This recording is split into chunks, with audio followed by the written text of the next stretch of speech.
Viajando com o Biquíni. Boa noite! Vamos hoje comigo fazer uma viagem para um dos lugares mais remotos do nosso planeta, mais loucos. Vamos visitar o Tibete. O Tibete é um país rodeado pelo Himalaia, né, pelos picos, pelas montanhas mais altas do mundo. E, na verdade, o Tibete é China, mas não é China, porque eles são essencialmente diferentes. A gente viu aqui já nos programas que eu mostrei aqui, Pequim, como eles são um povo ligado no físico, como eles são conhecidos pela longevidade, eles se preocupam com a alimentação, se alimentam muito bem, né? A base da alimentação deles é a soja, eles fazem exercícios, né? Nas cidades chinesas, em todos os lugares você vê as pessoas fazendo exercício, dançando, e o povo tibetano, ao contrário, é um povo que vive para o espírito, que vive para a alma, que vive rezando. O budismo, né, a vida deles gira em torno do budismo. Eu diria até que atualmente no mundo, eu acho que o país que representa melhor o budismo é o Tibete. Apesar de que ali perto, aqui na Ásia, né, tem muitos países que são essencialmente budistas, como por exemplo a Tailândia, o Sri Lanka, mas o Tibete, talvez pelo fato, né, do Dalai Lama, que é a voz do Tibete, está aí no mundo, né, chamando atenção para o problema deles lá, eu acho que representa muito bem o budismo atualmente, o Tibete. Desde que algumas décadas atrás os chineses invadiram o Tibete, o Dalai Lama fugiu então aqui para o Ocidente e desde então ele vive viajando nas maiores cidades aqui ocidentais, proclamando, lutando, né, da maneira dele, pacificamente, pela independência do Tibete da China. Mas hoje então a gente vai ver umas imagens aí desse país incrível, super diferente da gente. O Tibete, na verdade, parece que a gente está no outro mundo, né? Se não no outro mundo, pelo menos numa outra época, na Idade Média. Por exemplo, as pessoas lá não tomam banho de 2 em 2 meses, são completamente diferentes da gente. Vamos ver aí, Carlos, solta por favor as imagens de hoje. A gente vai começar em Lhasa, que é a capital do Tibete. A gente está chegando aí. Lhasa fica a 3.600 metros de altura. Então a gente foi para ali para fazer aclimatação, né, para o nosso organismo se acostumar com a altura, para depois a gente seguir em direção ao Everest, a parte norte do Everest que se chega pelo Tibete. Lhasa, então, a gente chega, né, na cidade, assim, tem esse choque, né, de ver uma capital, onde a gente está vendo aí a maioria das pessoas ainda se vestem de maneiras, né, como há séculos atrás, vamos dizer, 80% das pessoas ainda são tradicionais, cheio de monges, né, as pessoas o tempo todo rezando, cheio de templos. No Tibete tem 2.000 monastérios. E é um lugar completamente diferente, né? A arquitetura, um artesanato lindíssimo, mas a arte deles gira muito em torno da religião, em torno do budismo. E a cidade, né, é toda rodeada por essas montanhas, né? Impressionantes montanhas de neve. Por isso, então, a região ali tem um ar muito cristalino, né, claro. E o sol demora a sair, né, por causa dessas montanhas ali em volta. Na verdade, o Tibete, a maioria das cidades tibetanas estão acima de 4.000 metros de altura.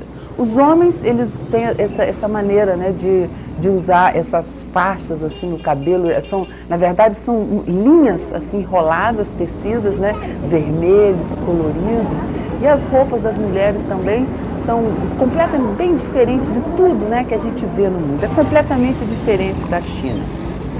O clima aí da cidade é um clima alpino e subtropical. E no Tibete tem 244 milhões de pessoas, né? É a região que mais cresce na China atualmente, 16%. Não é como a gente viu aqui, que a China agora tem o controle da natalidade, só pode ter os, né, filhos únicos. O Tibete não, eles têm as próprias leis. Apesar dos chineses estarem lá, da gente sentir a presença deles o tempo todo, eles ainda têm, né, muitos costumes, tudo seguem as tradições deles. Esses cilindros aí são, em todos os templos tem, né, o que eles usam para rezar. E o Tibete tem muitos tabus, né? Muitas coisas que a gente tem que se informar antes de chegar lá, para não dar fora, né? Para não ofender as pessoas. Tipo, por exemplo, quando você ganha um presente, você tem que pegar com as duas mãos. Quando você está andando nos templos, a gente jamais pode ir no sentido anti-horário. Como na Tailândia, outros países asiáticos, você também não pode nunca apontar os pés para as pessoas, nunca a ponta do pé apontar para uma pessoa, que isso é um sacrilégio para eles. Muitas coisas interessantes, diferentes aqui da nossa cultura. Esse aí é o Potala, é o palácio do Dalai Lama, onde o Dalai Lama morou quando ele vivia lá. E hoje em dia é um museu fascinante. Depois a gente vai fazer um programa especialmente sobre o Potala, que merece. São 16 andares, um santuário magnífico. Então isso aí é o centro da cidade de Lhasa, né? Uma das mais baixas, na verdade, 3.600 metros de altura, totalmente cercada por todos os lados. Todas as casas são pintadas, né? A arte faz parte da vida deles, toda inspirada, né, na religião, na mitologia deles. E todas as casas, os halls das casas são pintados, os quartos de hotéis, praticamente todo mundo pinta. E a música também, né, faz parte da cultura dos chineses, né? A música é uma forma de se expressar, né? O que as palavras não dizem, a música completa. E a dança também, que está por todos os lados na rua, e é uma dança assim, diferente, né? Eles não têm assim, eles não ensaiam, eles vão ali no ritmo dos tambores, dançando.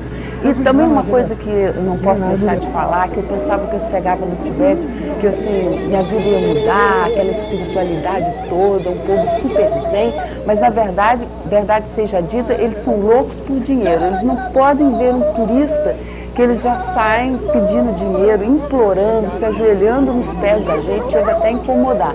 As crianças agarram nas pernas da gente, que fica difícil até andar pedindo dinheiro. Se a gente para assim no lugar, eu com a minha câmera fazendo as imagens, se você não dá dinheiro, o pessoal fica indignado, te xinga. Então isso é um pouco decepcionante, né? Porque apesar da gente saber que ninguém se vive com dinheiro hoje em dia, essa senhora, por exemplo, ela está me xingando ali, indignada, porque eu fiz uma imagem dela e não quis dar o dinheiro para ela. Então tem esses paradoxos também. Mas é uma terra fascinante, é um povo simpático, incrível. E a gente ficou ali então alguns dias, né, preparando o organismo da gente para depois seguir a nossa viagem em direção ao Everest. Porque o mal das alturas, né, uma altura dessa, por exemplo, a 3.600 metros, o organismo da gente estranha muito, então a gente tem fortes dores de cabeça, cansa à toa para fazer qualquer coisa, formigamento nas mãos, enjoo. Apesar da gente tomar o remédio, a gente ainda sente um pouco. Então o ideal quando a gente vai subir nessas grandes altitudes é ficar um tempo, né, ir subindo aos poucos, né, para o organismo ir se aclimatando. O Tibete ele é isolado do resto do mundo pela geografia dele, né, por essas montanhas. Só tem uma estrada que liga o Tibete à China. Mas, na verdade, também ficou muito isolado porque, durante muitos anos, com todas essas confusões, era proibido o turismo no Tibete. Então, tem poucos anos apenas que foi aberto.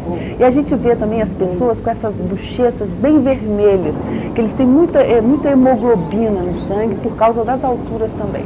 E a maneira deles rezar é essa, né, se jogando ao chão. Então, geralmente, de manhã, quando as pessoas acordam, a primeira coisa que elas fazem é ir rezar, é fazer essa via sacra em volta dos templos ali, e elas vão então andando e se jogando no chão, né, deitando no chão e recitando aqueles mantras deles. Essa é uma vista lateral do Potala, né, que atualmente é apenas um museu, mas era onde que viviam antigamente todos os Dalais Lamas. Já foi um lugar também onde se concentrava a política ali do lugar, porque Lhasa é uma cidade pequena. A gente viu ali também um cachorrinho, diferente da China, no Tibete não se come carne de cachorro nem de burro, como é comum na China. Mas a comida é parecida, a base da comida é a carne de iaque, né, que é um animal que eles tiram toda a subsistência deles. E ali, por exemplo, a gente vê uma mulher no supermercado, eles não põem um pedaço de fruta para vender simplesmente, né, é tudo trabalhado, minucioso, como característica, né, desses países asiáticos, tem muita gente. Esses aí são os animais que eles comem, né? As tartarugas, alguns bem diferentes da gente, né? Muitos dos insetos, dos animais mais exóticos, que faz parte do cardápio do mundo, estão aí nessa região da China. Esse dia aí estava chovendo, nevando, né? Um pouquinho de neve ali no meio da tarde, já não era mais a época. É interessante porque é sol e neve. E todas as lojas, todas as casas têm esses panos assim pretos com esse padrão de decoração que a gente está vendo aí. Isso mesmo no campo, nas cidades do interior, é tudo assim. E aí então a gente vê, né, normal na cidade, essa cena impressionante dessas pessoas chegando. Algumas, como a gente está vendo ali, já carregam nas costas esse tipo não é um colchonete, assim, uma coisa acolchoada, que é para eles ajoelharem ali, deitarem no chão direto. Mas essa é a cena mais comum de Lhasa, essas pessoas parando na frente do templo para rezar, para adorar. Povo e religião são duas coisas inseparáveis no Tibete. E o Tibete, então, é conhecido como o teto do mundo, né? É a terra mais poluída, menos poluída, desculpa, do nosso planeta. E apesar de ser essa terra, né, sagrada, que não tem poluição nenhuma, já tem 80 animais em extinção. Um deles é o iaque, né? Porque, na verdade, eles fazem tudo do iaque. Eles comem a carne, fazem o chá da manteiga de iaque, usam a pele para fazer sapato, roupas. Então, como ele é muito útil para eles matam muito, já tá, assim, diminuiu drasticamente a quantidade de iaques no país, mas agora eles já estão começando a prestar atenção nisso, ter uma biodiversidade muito grande, né, naquela região. Então, muitos cientistas, muitas pessoas, né, indo para lá, tentando melhorar um pouco esse problema que, na verdade, é do mundo inteiro. Outra característica ali também é que nem nessas terras altas, né, de dia um calor cauterizante, né, no sol, e à noite um frio enregelante, né, um frio terrível. A gente então passou uns dias aí, depois eu vou continuar mostrando para vocês mais imagens dessa cidade linda, tão diferente aqui do nosso Ocidente, mas hoje eu acho que está bom demais, hein, Carlos?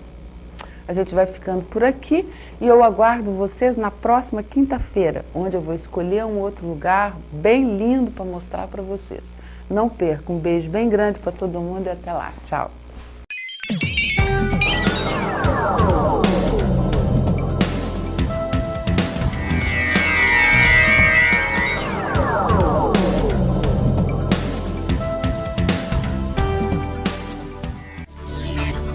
Viajando com o Biquíni.